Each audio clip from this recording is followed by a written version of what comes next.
Vous avez été manipulé par le gouvernement, par les médias, par les politiciens. L'attentat du 11 septembre 2001 contre la direction du Pentagone était en fait une opération militaire russe appelée Freedom Star.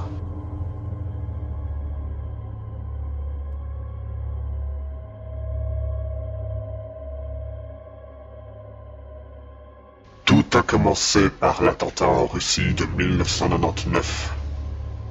Des Tchétchènes ont fait exploser un bâtiment en Russie.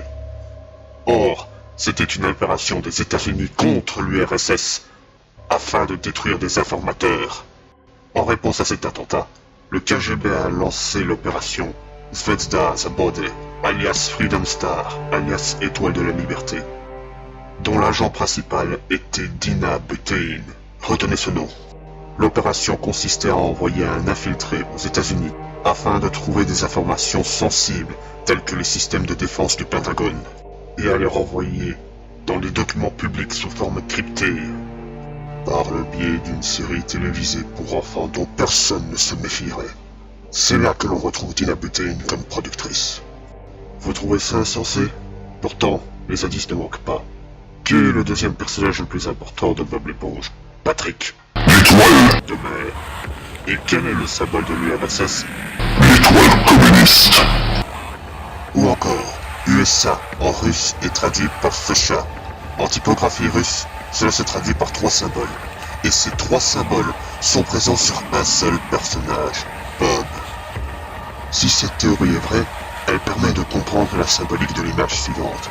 Celle-ci fait partie de l'épisode paru avant le 11 septembre. Bob reçoit une balle dans le visage. Et si celui-ci représente les États-Unis, vous avez compris. Pour masquer leur défaite face à leur ennemi, les États-Unis ont décidé de détruire toutes les preuves de l'existence de Freedom Star, de passer l'attaque pour un attentat et de vaporiser Dina Butein. En effet, si vous cherchez son profil Facebook ou même sur Google, vous tomberez sur une erreur 404. La page a été supprimée. En 2011, les Russes ont rappelé aux États-Unis leur défaite en leur envoyant une photo de leur bâtiment tagué d'une étoile de mer. Et ce n'est pas une coïncidence. Maintenant, je m'adresse à vous. Vous posez tous la même question. Comment connaissons-nous l'existence de ce complot alors que toutes les preuves ont été détruites? La réponse se trouve dans la question. Rien n'est jamais détruit. En effet, l'une des personnes travaillant sur Wikileaks, Vault7, a trouvé des fragments de Freedom Star et les a publiés. Il n'a suffi que de recoller les morceaux.